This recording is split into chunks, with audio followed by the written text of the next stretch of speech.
Lecture number 61। एक minute में करता हूँ। लेक्चर 61 स्टार्ट करें जी। और कल वाले क्वेश्चन में थोड़ा मसला हो गया था जाते हुए, तो इसलिए आप इसका सोल्यूशन रिवाइज वाला जो है उसकी तस्वीर खींच लें। ओके, चलिए इनकम फ्रॉम बिजनेस हमने 1320 कर दी थी रिवाइज करके कल जाते हुए। इसका रिवाइज सोल्यूशन ये है। अच्छा भाई, अब आपसे चंद बातें करनी थी लेसी के बारे में। 3 रूल याद रखें जब वो एसेट परचेज करता है। लेसी के बारे में 3 रूल याद रखें जब वो एसेट परचेज करता है। कल क्लास में काफी बातें हुई, लेकिन इन द एंड जो आपने पेपर पॉइंट ऑफ व्यू से बातें याद रखनी है वो सिर्फ 3। लेसी अगर लीज एसेट बाय कर ले तो रेजिडुअल वैल्यू जो पे करेगा वो उसकी होगी परचेज प्राइस, उस पर इनिशियल अलाउंस नहीं लगाएगा, और चाहे नया पाकिस्तान है चाहे पुराना पाकिस्तान है, खरीदने के साल में 50% फैक्टर नहीं लगेगा। यानी चाहे यकम जुलाई 20 के बाद खरीदा चाहे यकम जुलाई 20 से पहले खरीदा, खरीदने के साल में 50% फैक्टर नहीं लगेगा। बस बात खत्म होगी। 3 रूल बता दें जी लेसी के लिए। Residual value paid will be purchase price. Number 2, no initial allowance will be calculated, 100 rupees जो कल थे। एंड नंबर 3, 50% फैक्टर खरीदने के साल में नहीं लगेगा। ओके, अच्छा अगली बात मुझे ये बता दें, कल इस बंदे ने लीज के मैच्योर होने का वेट किया था। यस, 1200 का लेसर ने एसेट खरीदा था, वो देखें कोने पे 1200 का लेसर ने एसेट खरीदा था। 270 किराया देते देते देते 5 साल तक 270 किराया दिया था, और 5वें साल के एंड पे लेसर ने लेसी को कहा था मुझे 1 लाख रुपए रेजिडुअल वैल्यू पे करो, मैं ये एसेट तुम्हें दे देता हूं। तो हमने कहा था अकाउंटिंग WDV और फेयर वैल्यू इग्नोर कर, ठीक है। और इग्नोर करने का तरीका ये होता है कि जैसे ही आप पेपर के अंदर सवाल पढ़े हो तो पेपर में जैसे मिसाल के तौर पर ये आ रहा है, on the date of maturity the accounting BV, आपने करना है ये इग्नोर करने का तरीका होता है। And market value was and तो इस तरह आप इसको इग्नोर कर देंगे और आप कहेंगे हाँ ये तो इसको आपने कंसिडर करना है, और अकाउंटिंग WDV और फेयर वैल्यू को क्या करना है जी भाई फरमा रहे हैं मर्दों वाला और अच्छा ऊंची आवाज में। आप मुझे मोहतरम ये बता दें कि ये तो लीज के मैच्योर होने का हमने वेट किया था, क्या ऐसा भी हो सकता है कि अभी लीज चल रही हो और लेसी लेसर के पास जाए और कहे यार 2 साल पूरे हो गए हैं अब लीज को फारग कर दो? इज इट पॉसिबल कि 2 साल पूरे हो गए अब लीज को फारग कर दो? तो क्या मतलब होगा इस बात का कि हम लीज को मैच्योर होने पर एसेट खरीद रहे हैं, लीज मैच्योर होने पे, ये लीज मैच्योर होने से पहले एसेट खरीद रहे हैं, लीज मैच्योर होने से पहले एसेट खरीद रहे हैं। ऐसी सूरत में पेपर के अंदर एक आपको फिगर गिवन होगी, date will be called as bargain purchase price. यानी लड़ लड़के कुछ लोग चीज की प्राइस कम करवा लेते हैं, तो वो फिगर आपको सवाल के अंदर गिवन होगी और उस फिगर को आपने पकड़ना है। That will be your cost of asset, वो आपके एसेट की कॉस्ट होगी। क्या बात मैं कर रहा हूं, मैं बात समझाता हूं। फर्ज करें लीज है 5 साल की, कल हमने 5 साल का वेट किया था और 5 साल के एंड पे ये जो रेजिडुअल वैल्यू आई थी 100 रुपया, इसको हमने कह दिया था कॉस्ट, यानी जो प्राइस लेसी ने पे की थी। लेकिन अगर लेसी लेसर को कहे यार लीज ना 5 साल तक ना चलाओ, दूसरे साल के एंड पे फारिग कर दो लीज को, फिर ऐसी सूरत के अंदर आपने क्या करना है, ऐसी सूरत में दूसरे साल के एंड पे लीज फारिग हो जाएगी। अब जो आप प्राइस पे करेंगे ना लेसर को, उसे रेजिडुअल वैल्यू नहीं कहते, उसे कहते हैं बार्गेन परचेज प्राइस। यानी बहस करके एक प्राइस एग्री की, बार्गेन परचेज प्राइस। तो that will be the cost of asset, फिर वो कॉस्ट ऑफ एसेट होगी। अब इसको देखिएगा, ये कल वाला कौन सा पेज था जी, 152। इस पेज के ऊपर अगर आप आते हैं तो आपको ये प्रोविजन लिखी हुई नजर आ रही है। इस प्रोविजन के अंदर ये लिखा हुआ है कि asset acquired under lease, lease वाला एसेट एक्वायर किया आपने, page number 150। Asset acquired under lease on और बिफोर मैच्योरिटी ऑफ लीज। आपने एसेट एक्वायर किया है लीज वाला ऑन मैच्योरिटी ऑफ लीज और बिफोर मैच्योरिटी ऑफ लीज। अच्छा, ये दोनों ऑप्शंस अवेलेबल होती हैं, या आप on maturity of lease asset acquire कर लें या बिफोर। अगर आपने on maturity of lease asset acquire किया है तो फिर कॉस्ट होगी रेजिडुअल वैल्यू, और अगर आपने लीज मैच्योर होने से पहले एसेट एक्वायर कर लिया है तो फिर कॉस्ट होगी बार्गेन परचेज ऑप्शन। तो मोहतरम ये कुछ ऐसे बनेगा कि अगर आपने ऑन एक्वायर किया है तो रेजिडुअल वैल्यू, और अगर आपने बिफोर एक्वायर किया है तो बोलें bargain purchase price. That will be the cost of asset. अच्छा, ये कब होगा, जब लीज मैच्योर होने के ऊपर खरीदेंगे या लीज के दौरान खरीद लेंगे? अच्छा चलें जी, नीचे वाली एग्जांपल करते हैं। एक गाड़ी है उसकी कॉस्ट है जी 10 लाख रुपया, एक गाड़ी की कॉस्ट है 10 लाख रुपया और बार्गेन परचेज प्राइस उसकी आपको अवेलेबल है, बार्गेन परचेज प्राइस अवेलेबल है। अगर आप गाड़ी शुरू में ही खरीद लें तो कितनी है बार्गेन परचेज प्राइस? 10 लाख। अगर आप गाड़ी शुरू में ही खरीद लें तो बोलें कितनी है बार्गेन परचेज प्राइस? 10 लाख। और अगर आप जो है वो गाड़ी थोड़े अरसे बाद खरीदें, मिसाल के तौर पे अगर आप गाड़ी खरीदें आफ्टर पेमेंट, अच्छा before payment of 7th instalment, अगर आप 7वीं इंस्टॉलमेंट से पहले ही गाड़ी खरीद लें, प्लीज किताब की तरफ देखें अपनी, अगर आप 7th इंस्टॉलमेंट से पहले ही गाड़ी खरीद लें तो कितने की है? 10 लाख। अगर 7वीं इंस्टॉलमेंट के बाद और 11वीं इंस्टॉलमेंट से पहले आप गाड़ी खरीद लें तो कितने की मिल जाएगी? अगर 11वीं इंस्टॉलमेंट के बाद और 17वीं इंस्टॉलमेंट से पहले खरीदें तो कितने की मिल जाएगी? और अगर 17वीं इंस्टॉलमेंट के बाद और 22वीं इंस्टॉलमेंट से पहले खरीदें तो कितने की मिल जाएगी? और अगर आप वेट करें मैच्योर होने का लीज तो मैच्योर होने पे कितने में मिल जाएगी? 70,000। किराया साल में एक दफा पे करना है या हर महीने पे करना है? हर महीने पे करना है। कितना किराया पे करना है? 60,000। और किस्तें कितनी हैं? 22 किस्तें हैं। अब मेरा सवाल आपसे ये है कि अगर मैं आपसे ये कहूं कि मैं इस एसेट को बाय करना चाहता हूं इस अरसे में, तो ये अलग सिनेरियो है, इसमें मुझे बार्गेन परचेज प्राइस अवेलेबल है। और अगर मैं एसेट को बाय करना चाहता हूं ऑन मैच्योरिटी तो फिर मुझे मैच्योरिटी पे बहुत ही सस्ता मिल जाएगा, तकरीबन 70,000 का मिल जाएगा। अब अगर मैं सवाल की रिक्वायरमेंट को छुपाऊं तो मुझे ये बता दें, सॉरी आंसर को, मैंने सोचा है 15वीं किस्त के बाद मैं इस एसेट को खरीद लेता हूं, मैंने सोचा इस एसेट को मैं खरीद लेता हूं 15वीं किस्त के बाद। मुझे बताएं टोटल किस्तें कितनी हैं? 22। क्या मैंने लीज मैच्योर होने का वेट किया या मैंने दरमियान में खरीदना पसंद किया? बार्गेन परचेज प्राइस एग्रीमेंट में पहले ही लिखवा देते हैं आपके, अगर इस वक्त जो है वो मैं खरीदूंगा तो इतने का तुम मुझे बेच देना। तो आप बताएं मैंने लीज के दौरान खरीदा या 22वीं किस्त के बाद खरीदा?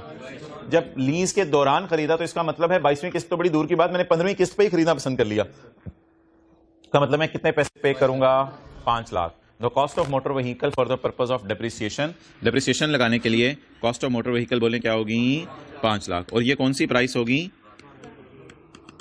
Bargain purchase price. ओके चलें जी आगे।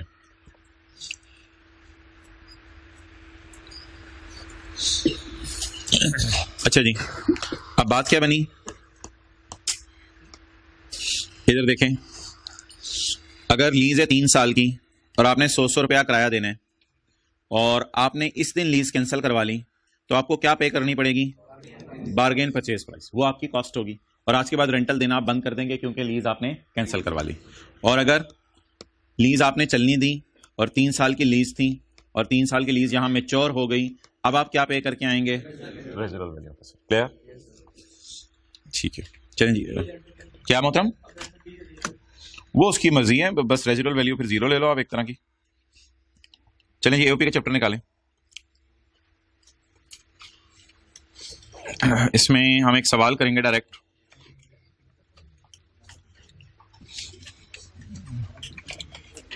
कौन सा चैप्टर है? 12। चैप्टर आपको पता है, मैंने देखा है सारे, अंदर पता हो ना, चैप्टर पता है ऐसे। ये बड़ी जबरदस्त चीज है यार, कम से कम। चलो नहीं माशाल्लाह आपको तो अंदर भी पता है। नहीं आप नदामत नदूमत के आंसू छोड़ो। अब जिन्होंने पढ़ना था वो पढ़े हैं, जिन्होंने नहीं पढ़ना था वो नहीं पढ़े। आप छोड़ो नदामत के आंसू, वो छोड़ो, वो शुरू में होती थी बातें। अब जिसने डिसीजन लेना था ले लिया कि मैंने पढ़ना है या नहीं पढ़ना। रोजाना आना ही उसका एक बहुत बड़ा एविडेंस होता है कि वो सीरियस है। अच्छा जी, क्वेश्चन नंबर 1 निकालें, पेज नंबर 258। वो आ जा, page number 264। Mister A and B, अब आगे 2 दिन मुझे लगता है, पता नहीं 1.5 घंटे की क्लास हो, 1.25 की, लेकिन ऑब्वियसली पढ़ा हम घंटा ही करेंगे, बाकी पास्ट पेपर जो न्यूमेरिकल्स करेंगे। Mister A and B are sharing profits in the ratio of 2:3 in a shop run by them. भाई ये लाइट जरा ऑफ करनी होती है, ये लाइट आपके पास एक बटन होगा, ये आप लोगों ने नहीं बताया बच्चों, कुछ नहीं होता, चले खैर है। Mister A and B are sharing profit as 2:3 in a shop, एक minute, in a shop run by them. Taxable income of AOP is 6 lakh. Mr. A and Mr. B have also provided the following details which do not relate to shop run by them, जो कि उनकी shop से relate नहीं करता data. Okay, मुझे ये बता दें कि हमने पार्टनरशिप का चैप्टर निकाल लिया एओपी का। तो पार्टनरशिप के चैप्टर में अगर दो पार्टनर हैं तो हमें 3 न्यूमेरिकल सॉल्व करने पड़ेंगे। अगर 2 पार्टनर हैं तो कितने न्यूमेरिकल सॉल्व करने पड़ेंगे? 3। किस किस के? देखें, एक होगी पार्टनरशिप फर्म, ठीक है। पार्टनरशिप फर्म क्या होगी कि मिसाल के तौर पे इंजमाम उल हक और सकलैन मुश्ताक मिलके बैट और बॉल और विकेट्स और ग्लव्स बनाने वाली फैक्ट्री खोल लें, ये तो हो गई पार्टनरशिप का बिजनेस, इसकी इनकम अलग निकलेगी।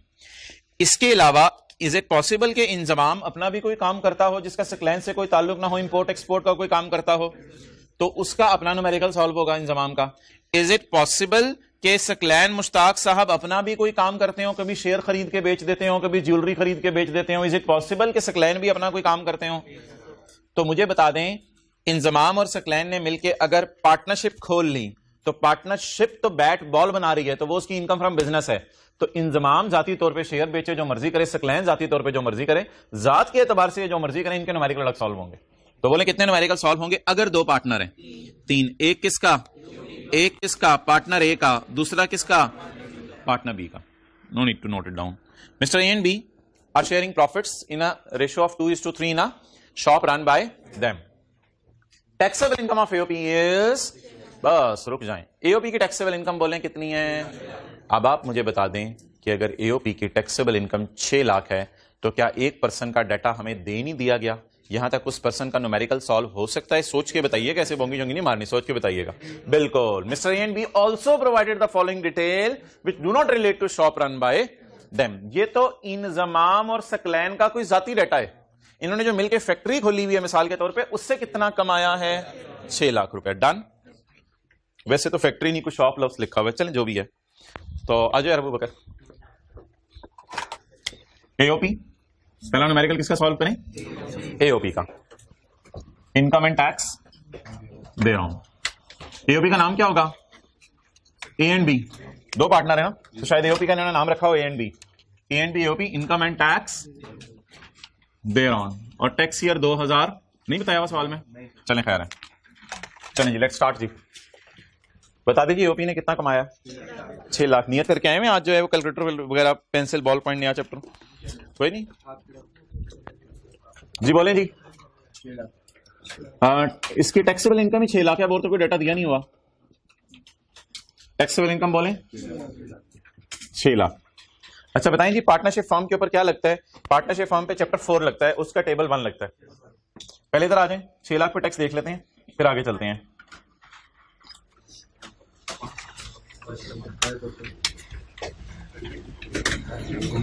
ये जी पेज नंबर 5। भाई ये देखा करें, पता नहीं फिर बाद में मैसेज करके पूछ रहे होते हैं ये 5% कहां से आया था, और भाई देख लेते 5% कहां से आया था, कि समझते हैं 5% को नया रेट ले आए थे सर। भाई टेबल खोला हुआ है, टेबल 1 खोला हुआ है पेज नंबर 33 पे। 5% ऑफ अमाउंट एक्सीडिंग 4 लाख। तो 4 लाख से ये 6 लाख अमाउंट कितनी बढ़ रही है? 2 लाख। तो 2 लाख पे कितने परसेंट लगाना है? 5%। तो एओपी पे हमेशा कौन सा टेबल लगेगा? एओपी पर पहले न्यूमेरिकल सॉल्व करते हुए एओपी का मतलब है कि किसके ऊपर? एओपी पे पहला टेबल लगेगा। मैं ये नहीं कह रहा इन पार्टनर्स पे पहला टेबल लगेगा, पार्टनर्स के लिए तो उसी तरह रूल होंगे, हो सकता है ये जाती तौर पे कहीं जाके सैलरी भी कमा रहे हो। तो एओपी पर कौन सा टेबल लगेगा बोले? कौन सा? टेबल 1 जी। टैक्स लायबिलिटी बताएं। 2 लाख इंटू जी बोले 10,000। ये किसका टैक्स बन गया? एओपी का टैक्स बन गया। ओके, अब मोहतरम किसका न्यूमेरिकल सॉल्व करें? पार्टनर्स का। अब किसका न्यूमेरिकल सॉल्व करें? पार्टनर्स का। तो पार्टनर्स में पहले बी को काट दें, ये बी को फारिग करें। पहले किसका डेटा लें जी? ए का। ए की बताएं जी कौन सी इनकम है? Income from business. और क्या पे कर रहे हैं? ज़कात पे कर रहे हैं। 5 लाख इनकम फ्रॉम बिजनेस है, और ज़कात कितनी है? 20,000। किसका न्यूमेरिकल? मिस्टर ए का। Income and tax thereon, tax year 2000 XX। Okay चलें जी, बता दें इसकी इनकम कितनी है देख के इधर? 5 लाख। तो 5 लाख इज हिज इनकम। ये उनकी इसकी इनकम फ्रॉम बिजनेस कौन सी है? इस शॉप से है या इसका कोई अपना अलग बिजनेस है? भाई साइड बिजनेस का लफ्ज़ बोल रहे हैं, इसका कोई अलग बिजनेस है। तो 5 लाख ये अपने बिजनेस से कमा रहा है।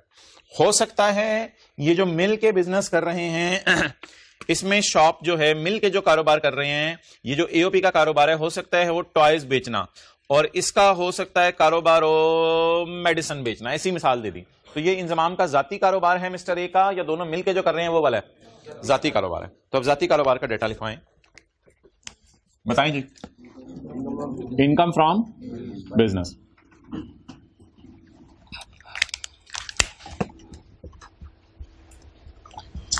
इनकम फ्रॉम बिजनेस जी बोलें 5 लाख। ओके अच्छा, इसकी टोटल इनकम कितनी आ गई?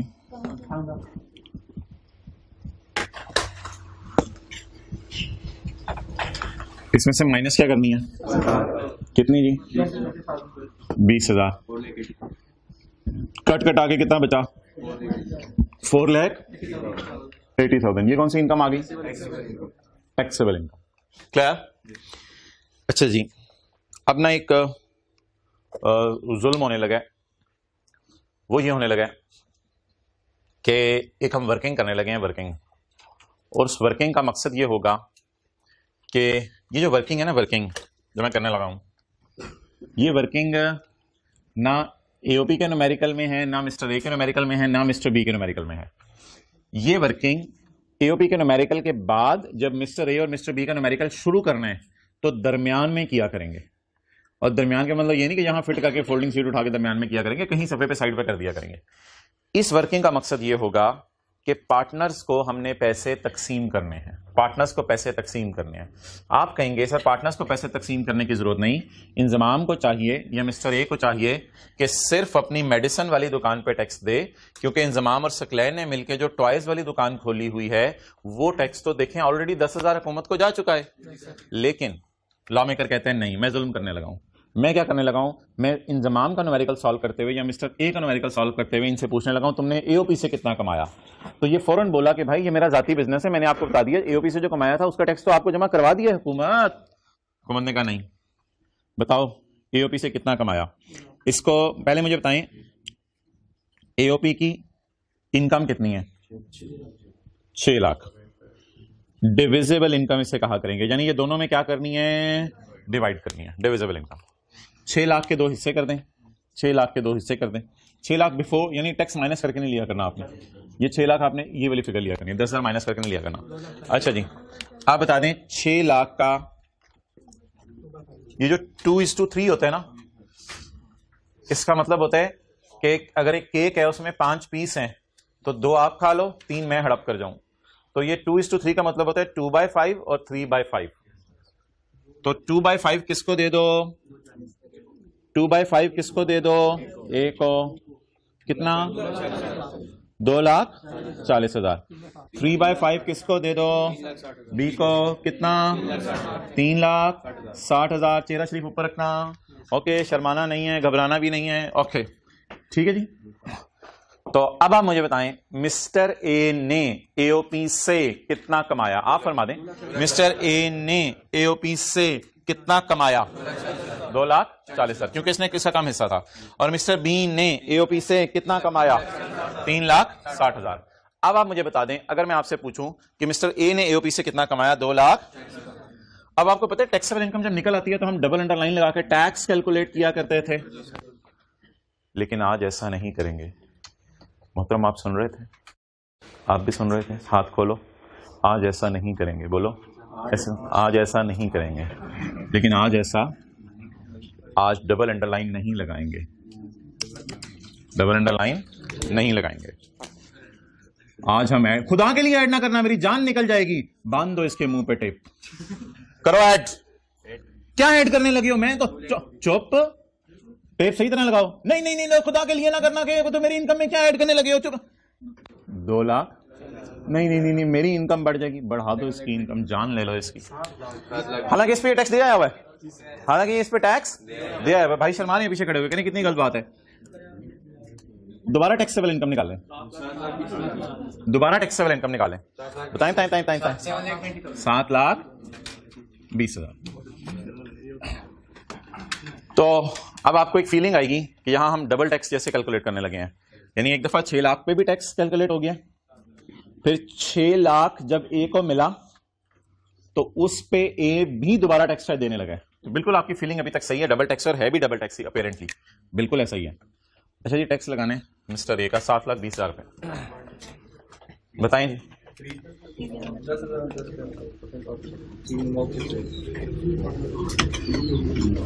Serial number 3, table number 1, where taxable income exceed rupees 6 lakh but does not exceed rupees 12 lakh, तो ये वाला सीरियल लगेगा। चलें जी, टैक्स कैलकुलेट करवाएं। 22,000 कैसे निकलेगा जरा बता दें तफसीलन जी। 10,000 प्लस 10% ऑफ 1,20,000 जी, 22,000। ये किसका टैक्स बन गया मिस्टर? पता नहीं मैंने इनर कॉलम में क्यों लिखा है, बहरहाल ए का ये टैक्स बन गया। अब लॉ मेकर आगे बढ़ा और लॉ मेकर ने आगे बढ़ के बात सही करने वाले भाई को कहा कि यार मसला क्या हो रहा है, अथरू क्यों बहा रहा है तू, बिजनेस का चैप्टर तो खत्म हो गया, तुझे तो नदामत के आंसू भी नहीं आए, तो तू बहरहाल फिर भी अथरू क्यों तेरे आंखों से निकल रहे हैं? कहते पागल हो तुम लोग, लुट मचाई हुई है तुम लोगों ने, 6 लाख पे इधर भी टैक्स मांग रहे हो मेरे से, और 6 लाख का 2,40,000 मुझे मिला है, इधर भी टैक्स मांग रहे हो मेरे तो दिमाग की दही बन गई है। पागल किया हुआ तुम लोगों ने मुझे। वो मैंने कहा रिलैक्स हो जा, ऐसा कर तेरे लिए टैक्स कुछ और कर देते हैं, रिलैक्स हो जा, तेरा टैक्स बदल देते हैं। तो भाई अपना तेरी क्या राय है? कहते मैं तो सिर्फ 480 पे टैक्स देना चाह रहा हूं, मैं तो सिर्फ 480 पे टैक्स देना चाह रहा हूं, मेरा तो दिल ही नहीं मैं 720 पे टैक्स दूं, क्योंकि 720 किस वजह से हुआ है? 240 डालने की वजह से। तो एज पर माय हार्ट अगर मेरे दिल की पूछो, मेरा टैक्स तो सिर्फ 480 पे है, तो वो प्रोपोर्शनेट वाली कैलकुलेशन कर लेते हैं और 480 पे इसका टैक्स निकाल लेते हैं। ठीक है जी, वो कैलकुलेशन आपको पता है कैसे होती है? ये 7,20,000 आपने किस पे टैक्स, 7,20,000 पे कितना टैक्स निकाला है? 22,000। लेकिन वैसे बताएं एक्चुअली इसने कितना कमाया? 480। एओपीज ने जो कमाया था उस पर तो टैक्स दिया है ये, तो इसको रिलैक्स करो। रिलैक्स क्या करो, इसी को तुम्हारा एक्चुअल टैक्स हम बताते हैं। 22,000 अगर अभी अभी हमने टैक्स निकाला है 7 लाख, तो बताओ 4,80,000 पे कितना टैक्स होगा? जी बोले। 14,667। ओके, कुछ लॉजिक समझ आई कोई? इसका दिल क्या चाह रहा था मैं किस पे टैक्स दूं? 4 लाख, लेकिन उसने जुल्म करके मांगा किस पे? 720 पे। अच्छा, अब कुछ बच्चे पता है क्या पूछते हैं, सर फिर आपने इसको ऐड ही नहीं करना था, आपने बस डायरेक्ट ही 480 पे टैक्स लगा देना था। अब लॉजिक के पीछे मैं जाना नहीं चाहता, असल में डायरेक्ट ही 480 पे टैक्स लगाते ना तो ये 14,000 नहीं आना था। डायरेक्ट ही 480 पे टैक्स लगाते ना, लॉ इसको कहते हैं ना लिटा के गिरा के मारना अगले बंदे को, ये लॉ मेकर ने किया है। अगर डायरेक्ट आप 480 पे टैक्स लगाते ना तो वो 5% ऑफ 80,000 आना था, 4,000 रुपया, कोई बहुत थोड़ा सा आना था। लॉ मेकर ने बड़ी गेम डाली है, उसने वो वाली अमाउंट ऐड करवाई है और ऐड करवा के उसे लिटा के सीरियल 3 में डाला और सीरियल 3 में डाल के कुश्ती करने लगा वो। तो सीरियल 3 में जब उसको ले आया उठा के तो उसके टैक्सेस बढ़ गए, अब प्रोपोर्शनेट करके इसने टैक्स निकाला है। तो हम 48 पे टैक्स नहीं निकाल रहे, हमने सीरियल नंबर जो है वो यूज किया है, कौन सा वाला? बड़ा वाला, सीरियल 3 यूज किया है। तो ये तो लॉजिक है, छोड़े परे। आप लोग ये ना कहिएगा सारे काम करने की बजाय मैं डायरेक्ट ही 480 पे निकाला करूंगा, जरा शॉर्टकट लगाऊंगा, फिर जब वो शॉर्टकट लगाते हैं आप माइंड करते हैं। नहीं, 10,000 के बारे में भी राय थी, पुराना यही था भाई कि अपने क्लैरिफिकेशन दे दी है एफबीआर ने भी कि बिफोर टैक्स को करो, उसमें मुख्तलिफ राय लोगों की, बस 6 लाख को तकसीम किया करना हमने। चलें जी, नोट कर लें।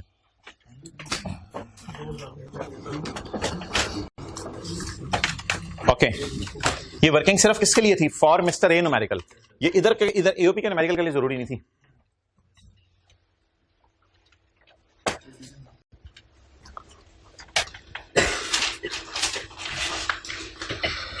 भाईजान स्पीड से नहीं होगा काम, हरी अप।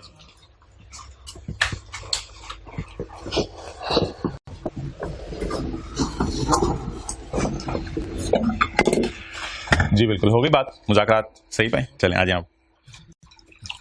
ठंडा क्यों है पानी? ऑटो पे लगा हुआ है।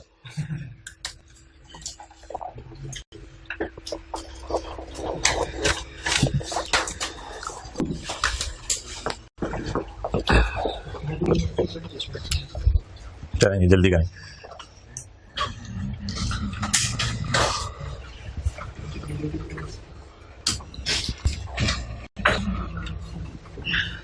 अच्छा वैसे इसकी रियली इनकम कितनी थी वैसे अपनी जाती? 480। एओपी का शेयर कितना आया? 240। रिवाइज टैक्स 720 पे पहले आपने टैक्स निकालना है और फिर आपने दोबारा 480 पे हुकूमत को कितना देना है? 14667। तो ये याद रखिएगा। अब पता नहीं बच्चे बात कहाँ ले जाते हैं, ज्यादा वाली इनकम पे ज्यादा वाला टैक्स और कम वाली इनकम पे कम वाला टैक्स। बात खत्म होगी। फीस एक दफा जमा कराएंगे।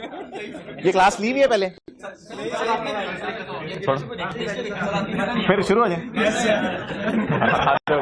नया वर्जन लॉन्च हो जाना है। अच्छा बोलें जी, ज्यादा वाली इनकम पे बोल दें अब, शर्मा के ज्यादा वाली इनकम पे ज्यादा वाला, कम वाली इनकम पे कम वाला टैक्स, ज्यादा वाली इनकम पे ज्यादा वाला टैक्स, कम वाली इनकम पे कम वाला टैक्स।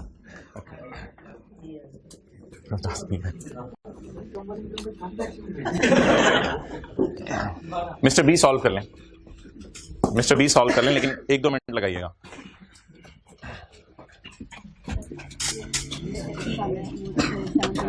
हाँ जी 10,000 को कुछ करना ही नहीं, अब 10,000 को इग्नोर करें, उसको कुछ नहीं करना।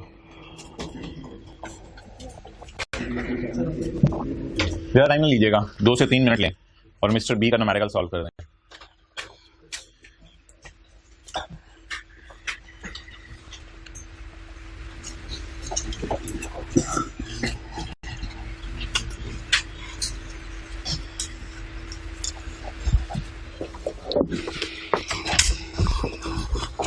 हो गया।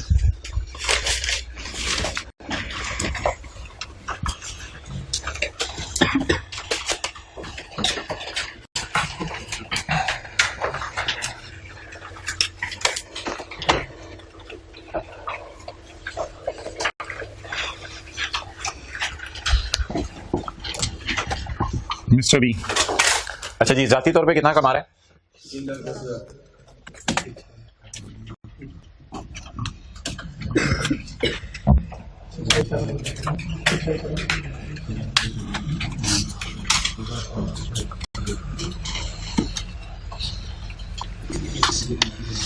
जाती तौर पे कौन सी इनकम कमा रहे हैं? Income from.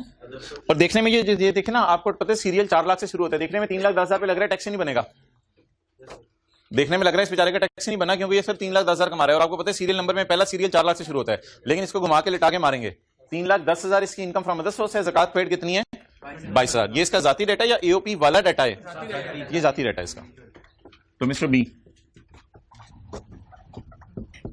Income from other source बोले तो 3,10,000। कोई बिजनेस कैपिटल गेन वगैरह? Total income 3 lakh. यहां क्या माइनस करेंगे?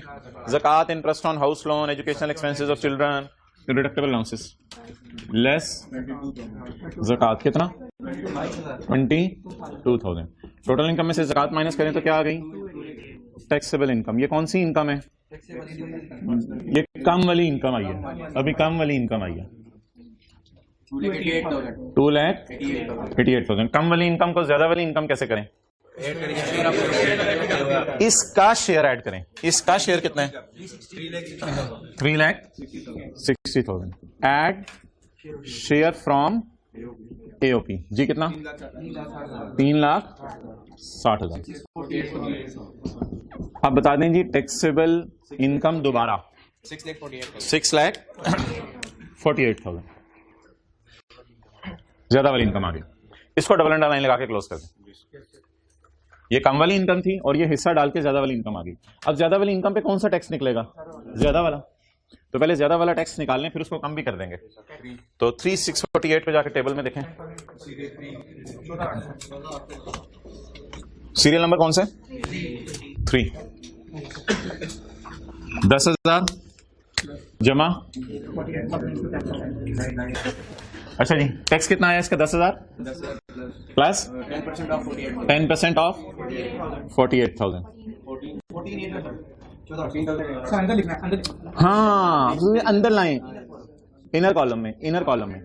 ठीक है, कोई स्टूडेंट होता साथ वाला तो आप उस टीचर से तो नहीं पूछ सकते, लेकिन स्टूडेंट होता साथ वाला तो आप उससे पूछते तेरा हाथ यहां तक गया कैसे, तेरी हिम्मत कैसे हुई यहां हाथ रखने की, इधर लेके आए जी। बोलें 14800। ये क्या आ गया? ज्यादा वाली इनकम पे ज्यादा वाला टैक्स। ओके, अब जी एक्चुअल टैक्सेस का निकालें। ये ज्यादा वाला टैक्स है, इसको डिवाइड किससे करेंगे? ज्यादा वाली इनकम से। लेकिन हमने कौन सी वाली इनकम पे टैक्स लेना है? कम वाली पे। जी कम वाली बताएं कितनी है? 280। इसको आप आउटर कॉलम में फेंकें। भाई मोबाइल पे लगे हुए सुबह सुबह, आप लोग इधर आउटर कॉलम में फेंक दें। 657। असल में टीचर को ना पता नहीं चलता, मोबाइल नहीं नजर आता, लेकिन टीचर को ये पता चलता है किताब इधर है, ये एक सुई से बच्चा इधर है।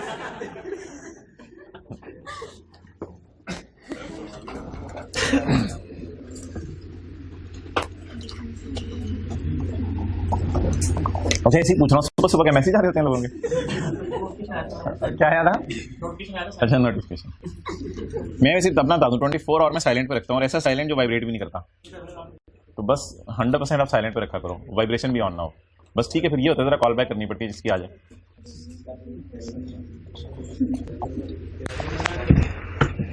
ओके चलो ले आओ, और इस तरह उल्टा रख के साथ वाले कमरे में पड़ा कर रहा हूँ भाई। ओके ठीक है, हॉस्टल वाले कह रहे हैं साथ वाले कमरे से, हमें पता है आगे कहां जाने, चला जाए एक दफा, आपका भला हो जाएगा, दुनिया का भी आखिरत का भी। ओके चलें जी, अब आप हजरात मुझे ये बता दें कि न्यूमेरिकल, ये पहले सफ़े में है चैप्टर के, इस चैप्टर में थ्योरी श्योरी कोई नहीं है, आप जरा घरों में जाएं 2 दिन, इंशाल्लाह पीछे से न्यूमेरिकल करेंगे। तो इस चैप्टर में थ्योरी श्योरी कोई नहीं है, लेकिन साथ चैप्टर 3 का तुक्का शड़का लगा देंगे ना, ताकि थ्योरी भी चलती रहे। AOP, principles of taxation of AOP, principles of taxation of AOP. मोहतरम principles of taxation of AOP देखना है इधर, अभी सिर्फ इतनी सी बात कर रहे हैं वो, इसमें थोड़ी सी इसकी बात भी करेगा, अभी इतनी सी बात कर रहे हैं। ये वर्किंग याद रखिएगा, एक ब्रिज है, जिस ब्रिज को पार करके मिस्टर ए और बी का न्यूमेरिकल सॉल्व हुआ करेगा। An AOP shall be liable to pay tax separately from the members। पहली बात समझ आ गई? An AOP shall be liable to pay tax separately from members। पहली बात ये है। दूसरी बात, and where the AOP has paid the tax, और जहां AOP टैक्स पे कर दे 10,000, and where the AOP has paid tax, the amount received by member out of income of AOP shall be exempt। Where the AOP has paid tax, so the amount received by member from share of AOP shall be exempt, shall be। लेकिन मोहतरम ये exemption जो है ना, अजीब exemption है, ये agriculture income की तरह नहीं है, ये जान लेके मारती है। ये एग्जेम्पशन इनकम एग्जेम्प्ट उस तरह की नहीं है जिस तरह की हमारी अंडरस्टैंडिंग बनी हुई एग्जेम्प्ट की। हमारी अंडरस्टैंडिंग पता है कि एग्जेम्प्ट की, एग्जेम्प्ट इनकम होती है हम आगे डैश लिख देते हैं, या हम जो है वो ऐसे करते हैं 0 लिख देते हैं, ये वो वाली एग्जेम्प्ट इनकम नहीं है, ये अजीब सी एग्जेम्प्ट इनकम है जो जान लेके मारती है। तो कह रहे हैं ये एग्जेम्प्ट है, इस पे आपने टैक्स, इसीलिए हमने 480 पे टैक्स निकाला है। इसने तो कम वाली को ज्यादा वाली किया था, इसने तो कम वाली को ज्यादा वाली करने में हेल्प किया था, ये इनकम माफ है, इस पे टैक्स नहीं देना। तो इन द एंड देखें जो मैंने एक्चुअल टैक्स निकाला है वो किस पे है? 720 पे है या 480 पे है? 480 पे। अब ये बात इसने सिर्फ लिखी हुई है यहां पे, लेकिन ये एग्जाम्पशन उस तरह की नहीं है जिस तरह की हम समझ रहे थे। वो तो एग्जाम्पशन ये होती है कि जैसे कोई पेंशन है हम डैश लिख देते थे, उस तरह की नहीं है। An AOP shall be liable to pay tax separately, पहली तो बात है एओपी अलग टैक्स देगी मेंबर से, and where the AOP has paid tax, और अगर एओपी टैक्स दे दे the amount received by partner out of income of AOP, तो जो पार्टनर को पैसे मिले किससे? एओपी से, या इनकम मिली जो एओपी से, शैल बी एग्जेम्प्ट फ्रॉम टैक्स, ये टैक्स से एग्जेम्प्ट होगी। ये 2 लाइनें छोड़ें। A over B into C, बोले A over B into C लिख लें, A over B into C। अब ये फॉर्मूला देने लगा है वो हमें,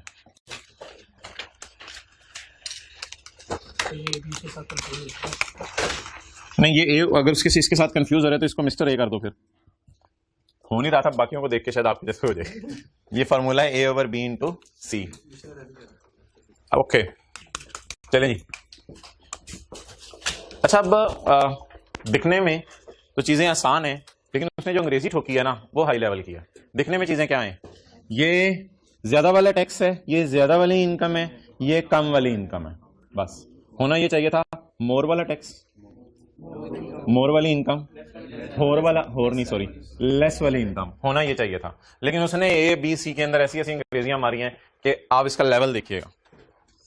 section 88 if for a tax year, अगर किसी साल एन इंडिविजुअल, कौन था यहां मिस्टर ए और मिस्टर बी भी था, बहरहाल मिस्टर ए की बात कर रहा हूं मैं।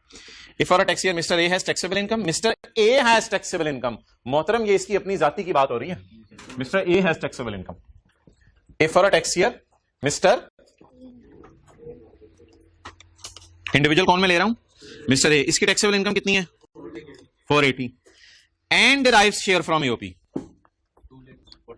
and derives share from AOP, where for a tax year A has taxable income and derives share from AOP. ये कितना है 2,40,000. The amount of tax on taxable income shall be calculated as, यार कितनी दफा लिखेंगे इंडिविजुअल, अब बस हो गई आपकी, काटें इसमें। The amount of tax on the taxable income shall be computed as follows. तो टैक्स टैक्सेबल इनकम पे कैसे निकलेगा, A over B into C. A is the amount of tax, आसान कर लें यार इसको, A is the amount of tax of individual, A is the amount of tax of individual. if को आसान नहीं करना, लेकिन if का मतलब बताएं, assume, if assume A is the amount of tax of individual, assume amount derived from AOP as share is, हाँ chargeable to tax की जगह आप लोग टैक्सेबल लिख सकते हैं पेपर में, कोई इतना हरज नहीं है इसमें। A is the amount of tax of individual, assume amount derived from AOP as a share is taxable. A वो टैक्स है, थोड़ी देर के लिए ज्यूम कर लो ये इनकम टैक्सेबल है। अगर मैं थोड़ी देर के लिए ज्यूम कर लूं ये इनकम टैक्सेबल है, तो ये तो डलेगी इसमें, जब डलेगी तो जो टैक्स निकलेगा क्या उसमें इस 240 का इंपैक्ट शामिल है, फिलहाल तो शामिल है क्योंकि ये ज्यादा वाली इनकम पे ज्यादा वाला टैक्स है। तो कहते हैं ए क्या है, ए इज द, इधर देखते हैं, A is the tax of the individual, assume exempt income is taxable. हमने कहा ये क्या असम्पशन ले रहे हो, कहते हैं बस लो एज्यूम कर लो फिलहाल एग्जेम्प्ट इनकम इज टैक्सेबल, ये ए आ गया। अब बी क्या होगा, इधर देखते हैं, B is the taxable income of individual, assume exempt income is taxable, तो ये वाला आ गया। And C is the actual taxable income of the person. C is the, थोड़ी सी इंग्लिश जरा है, थोड़ी सी अजीब सी है, लेकिन इसको जरा दोबारा से देख लें, पहले बी देख लें, चलें बी। मुझे ये बता दें टैक्सेबल इनकम्स आपको कितनी नजर आ रही हैं, दो, एक कम वाली और एक ज्यादा वाली, दो टैक्सेबल इनकम्स आपको नजर आ रही हैं, एक कम वाली इनकम नजर आ रही है और एक ज्यादा वाली। अब इनमें से कौन सी वाली टैक्सेबल इनकम डिनोमिनेटर में यूज करनी है और कौन सी वाली न्यूमरेटर में यूज करनी है, ये बहस हम शुरू करते हैं लॉ को पढ़ के। बी नीचे यूज कर लें डिनोमिनेटर में, B is the taxable income of individual, assume कर लो amount derived from AOP is chargeable, assume कर लो amount derived from AOP is chargeable. अगर मैं थोड़ी देर के लिए एज्यूम कर लूं ये अमाउंट चार्जेबल है, तो फिर बता दें ये क्या बन जाएगा, 7,20,000। Now it is my B and what is C, C is the individual's actual tax, actual के आगे तो लिख लें कम वाली, कम वाली, सी से मुराद कम वाली इनकम, क्या हाँ इससे टैक्स पे जाहिर बात इफेक्ट पड़ गया। ये अजीब सी एग्जाम्पशन है, ऊपर लिखा होता है एग्जाम्प्ट है, नीचे लिखा होता है एज्यूम कर लो टैक्सेबल है। अब इसको ना जरा अंग्रेजी के फिक्र को याद करना है, ये ए और बी ना बच्चों को भूल जाते हैं, और ये अंग्रेजी जब पढ़ते हैं ना तो घर जाके ऐसे परेशान होते हैं। तो ए और बी की अंग्रेजी समझ लें, सी की तो आसान है, सी की अंग्रेजी क्या है, एक्चुअल टैक्सेबल इनकम। अच्छा A is the amount of B समझे पहले, B is the taxable income of individual, assume amount derived from AOP as a share is taxable, amount derived from share from AOP is, तो B is the taxable income if I assume amount derived from AOP as share is taxable. So B is the income if I assume, कुछ बोल देना आपको भी याद हो जाए इधर, B is the taxable income of a person, assume amount derived from AOP is taxable या chargeable to tax, and A is tax on this income, इसलिए ए की भी वही अंग्रेजी होगी, A is the tax payable by individual, assume amount derived from AOP is chargeable to tax.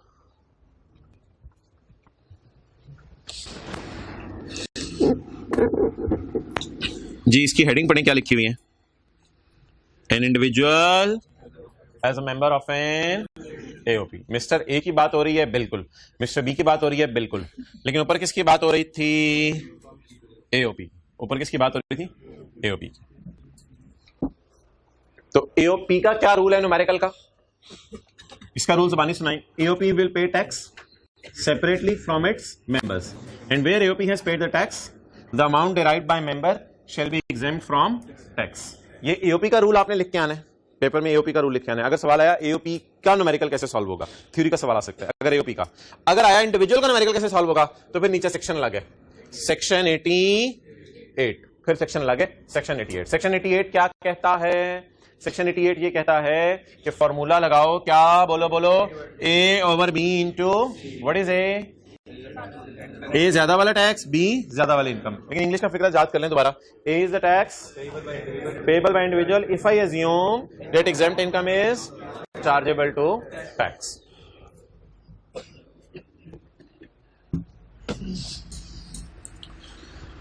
Okay, उस सवाल में आए वापस। इसी सवाल में ए और बी वाले में किस पेज पे है? 264। यहां एक फिक्रा डालें, assume mister B paid charity of 12,000 to non profit organisation. Assume mister B paid charity of 12,000 to non profit organisation. अच्छा, अब हमने इसका क्या निकालना है? Tax credit. तो टैक्स क्रेडिट इसका निकाल लेते हैं। कौन सा वाला टैक्स क्रेडिट निकालना है? सेक्शन 61 वाला। सेक्शन 61 वाला टैक्स क्रेडिट निकालना है। मैंने इसलिए मिस्टर बी के लिए अज्यूम किया कि मिस्टर बी के लिए आगे आपके रजिस्टर पे जगह भी मौजूद होगी। Less tax credit under section 61।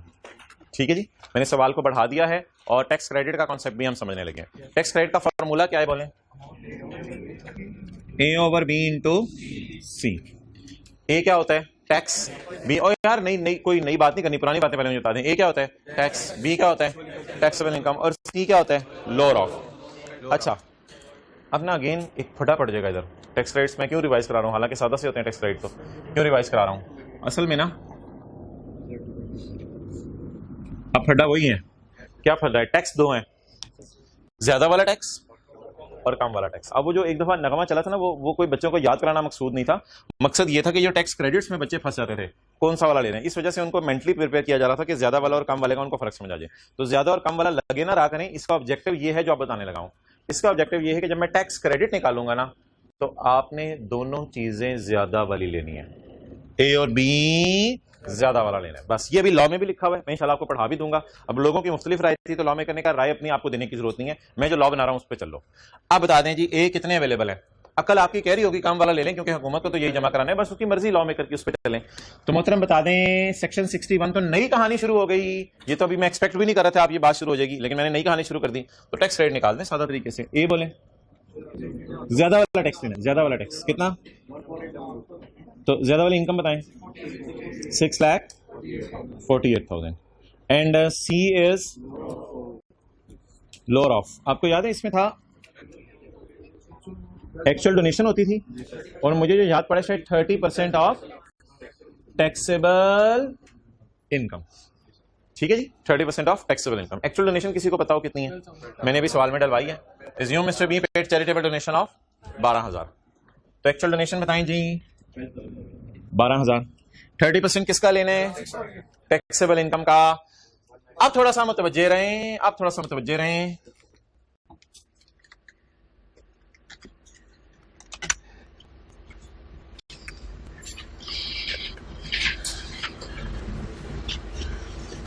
ये लॉ में ना कभी कभी लूप होल्स या गलतियां या मसले मसाइल होते हैं। तो लॉ में ना एक मसला है, पेज 246 पे आकर अगर आप देखें, चलिए छोड़े, मैं खोल लूंगा फिर बाद में। ये पहला सफा है, पेज 246। तो जब टैक्स क्रेडिट निकालना है ना, टैक्स क्रेडिट इस चैप्टर में, तो ए क्या लेना है? ज्यादा वाला, अभी मैंने आपको बता दिया। और बी भी फॉर्मूले में क्या लेना है? ज्यादा वाला। अब फड्डा पड़ गया सी का। फड्डा किसका पड़ गया? सी का। सी के बारे में लॉ खामोश है। सी के बारे में लॉ खामोश है, लॉ ने गाइडेंस नहीं दी। इसलिए बहुत से लोगों की, तकरीबन आप समझ लें 90% लोगों की ये राय है कि सी एक्चुअल टैक्सेबल इनकम लें। आपकी तो अकल कह रही होगी अगर बी ज्यादा वाली इनकम ली है तो टैक्सेबल इनकम भी इधर ज्यादा वाली ले लें, लेकिन बहुत से लोगों की राय लॉ खामोश है तो एक्चुअल टैक्सेबल इनकम ही लो, इधर उधर जाने की जरूरत नहीं है। तो इसलिए मोहतरम ये जो सी इज लोअर ऑफ है ना, इसमें मैं टैक्सेबल इनकम जो है वो ये वाली यूज करूंगा, 2,88,000। बस राय है, लॉ ने नहीं लिखा हुआ, हम क्या करें। 30% ऑफ टैक्सेबल इनकम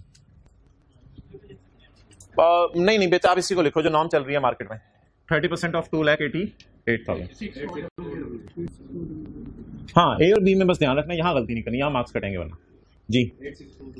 86400 बता दीजिए दोनों में से लोअर कौन सा है?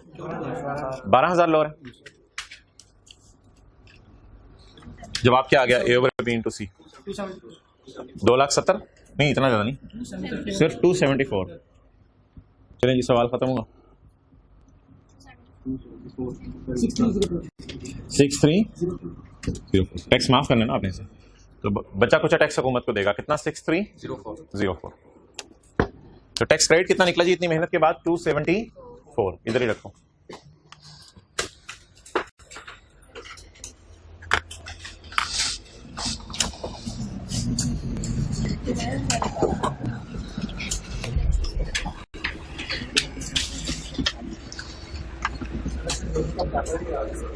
सो फर्क नहीं पड़ता, जैसे मर्जी कर लो, सही कह रहे हो आप, इसी तरह होते। ओके, आ जाओ इधर।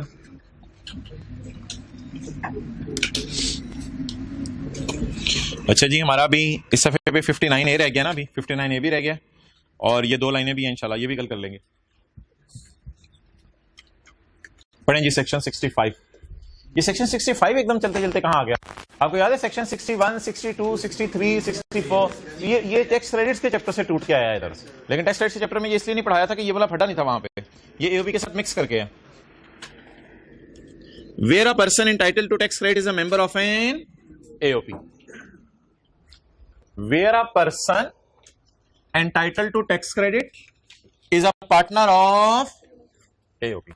जहां एक बंदा एओपी का पार्टनर है, द फॉलोइंग शैल अप्लाई। और यह शुक्र है कि ए और बी ना वो ऊपर वाला ही है जो हमने याद कर लिया है, ज्यादा वाला। ए और बी हमें याद नहीं करने की जरूरत, ए और बी वही जो ऊपर याद किया ना, ये वही वाला है, सही है। अंग्रेजी भी देख लें, वही है। Component A of the formula in section 61 to 63, section 64 होता था लॉ में, अब डिलीट हो गया है।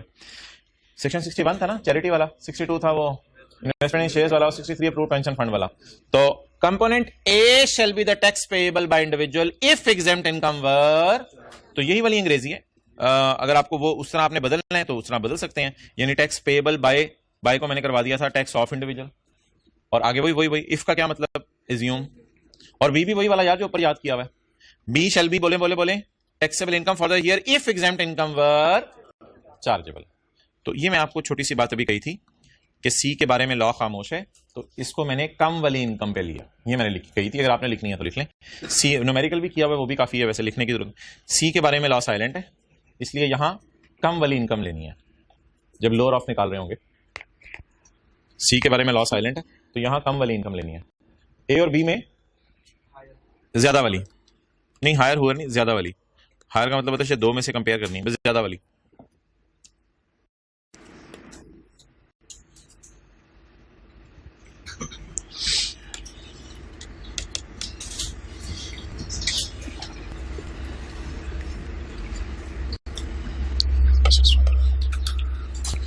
अच्छा भाई, एक चीज है जो आपके सिलेबस में न्यूमेरिकली नहीं है लेकिन थ्योरी की हद तक है, इसलिए वो मैं करवा रहा हूं। ये एओपी है, फर्ज करें ये मिस्टर बी है, ठीक है जी। फर्ज करें एओपी की इनकम है 10 और उसके ऊपर एओपी का टैक्स है 5, एओपी का टैक्स हो गया। मिस्टर बी का अपना जाती टैक्स है मिसाल के तौर पे 3, ठीक है। बिल फर्ज टैक्स क्रेडिट इसका आया अंडर सेक्शन 61 या कोई भी टैक्स क्रेडिट, वो आया 3.2। वैसे इस वक्त जिस तरह लॉ बना है 3.2 आ नहीं सकता क्योंकि वो लोअर ऑफ करके काफी कम ही आता है। बहरहाल एक अजीब सा सिनेरियो है, तो ये आ गया 0.2। हमने पढ़ा हुआ था the tax credit shall not be refunded, shall not be carried forward और shall not be carried back. ये जनरल रूल पढ़ा हुआ था हमने, जो टैक्स क्रेडिट है अगर माइनस में आ जाए तो ये मैं लिख सकता हूं, ये जो 2 लाइनें आखिर में मैंने लिखी हुई हैं ये जनरल रूल है। जो नेगेटिव आ जाए अगर कभी टैक्स क्रेडिट तो ये अगले साल माइनस हो सकता है या इस साल को इसका फायदा मिल सकता है? कुछ नहीं मिल सकता ना। लेकिन एक बेनिफिट अवेलेबल है, वो बेनिफिट सुन लें।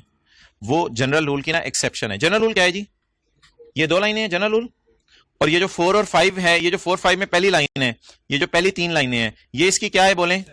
एक्सेप्शन है। क्लियर? एक्सेप्शन सुन लें।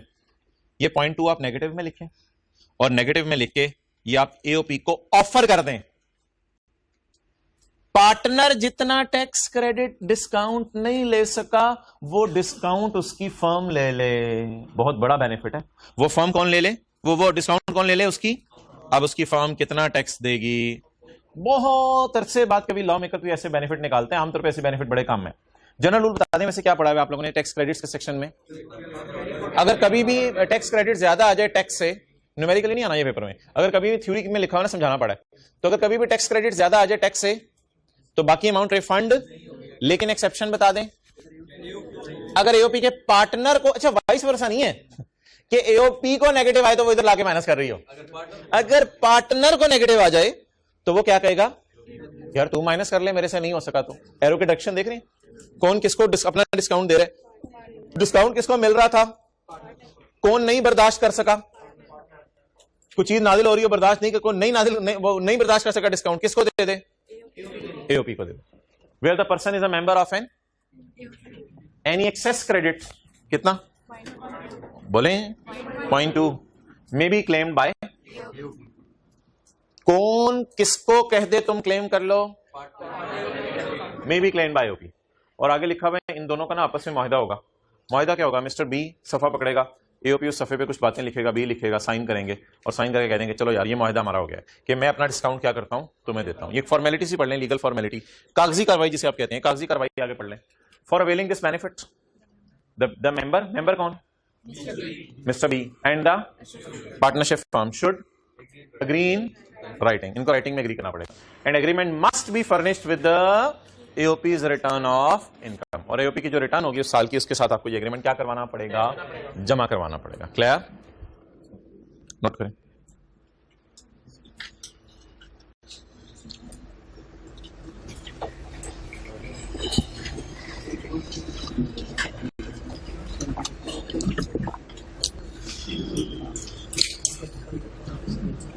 जनरल रूल क्या है? कहीं नीचे पढ़ के परेशान ना हो जाएगा। नीचे वाले के साथ रखे जनरल रूल आपने, ये जनरल रूल है। ऊपर क्या है इसकी? एक्सेप्शन है जी। किसको टैक्स क्रेडिट मिला? वो टैक्स क्रेडिट बर्दाश्त, इतना फायदा उसे मिला कि वो फायदा बर्दाश्त नहीं कर पा रहा, तो फायदा बांटो। फिर बांट दो। किसको बांट दो? अपनी ये मां को, एओपी को, पार्टनरशिप फॉर्म, पेरेंट्स को, जो मर्जी लो, तो बांट दो फायदा। ठीक है? तो सेंस ये देने के बाद कि ये बड़ा है, एओपी है, ये मतलब था मदर बोलने का। तो 0.2 आप इसको ऑफर कर दो। Where the person is a member of any excess credit may be minus लिख लें, may be minus by AOP. इसको कौन माइनस कर ले? लिख लें आप लोग, may be minus by AOP. और ये फायदा लेने के लिए फायदा होता है ना, फायदा तो हो रहा है। देखो एओपी ने 5 टैक्स देना था, 4.8 दिया। For availing this benefit the member and AOP should agree in writing and agreement must be furnished with the AOP's return of income. अब यार पता नहीं इधर उधर कहां निकल जाते हैं, वो बच्चे सवाल पूछ रहे होते हैं, सर ये पार्टनरशिप फॉर्म को फायदा हुआ है तो फिर मिस्टर बी की वजह से फायदा हुआ है तो ए को चाहिए कुछ पैसे बी को दे। भाई यार बस कर दो यार, जो लॉ बस बता रहे वो करो और पेपर पास करो। आप किन किन चक्रों में पढ़े हो? पहले सिलेबस तो खत्म कर लो, फिर इस तरह की चीजें सोच लेना। सीधा सीधा जैसे चलाया जा रहे चले। अच्छा ये आप हजरात उठ जाएं, ऑनलाइन वालों को एक छोटा सा सवाल मैंने करवाना था जो आपको शुरू में करवाया था। आप हजरात उठ जाएं, ऑनलाइन वाले हजरात निकाल लें। अच्छा वो बकर जरा पॉज करना वीडियो, 1 मिनट भाई रुक लो। अच्छा भाई एक सवाल निकालें पास्ट पेपर का, क्वेश्चन नंबर कौन सा था? क्वेश्चन नंबर 39 36 ये जी डिस्कस करते हैं। Under the provisions of income tax ordinance 2001 certain persons are required to pay minimum tax at the rate of 1.25% of their sale. Explain the term turnover for the purpose of minimum tax. तो आपने explain करनी है term turnover for the purpose of tax. तो मोहतरम बता दें जी turnover कहाँ पे एक्सप्लेन हुआ है और इसका क्या जवाब होगा? जी बिल्कुल, टर्नओवर की डेफिनेशन पूछ रहे हैं वो, और टर्नओवर की डेफिनेशन आपको अवेलेबल है सेक्शन 13 के अंदर, तो इसके जवाब में लिखे आएंगे सेक्शन 113 का 3, सेक्शन 113 का 3। फिर वो पूछ रहा है list the persons who are required to pay minimum tax. बस 2 मिनट वेट कर लें। List the persons who are required to pay minimum tax, किन लोगों ने मिनिमम टैक्स पे करना है। तो मोहतरम इसमें ना सबसेक्शन 1 पूरा लिख के नहीं आना, बस ये 4 बातें काफी हैं। इन 4 लोगों ने मिनिमम टैक्स पे करना है।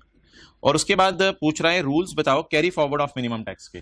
तो मिनिमम टैक्स कैरी फॉरवर्ड करने के जो रूल्स हैं मोहतरम, वो सी में है, एग्जैक्टली सी में, कि where the tax paid exceed the actual tax payable तो the excess shall be carried forward. तो इस पॉइंट में सिर्फ 2 का सी लिख के आएंगे। ठीक है जी, ओवर।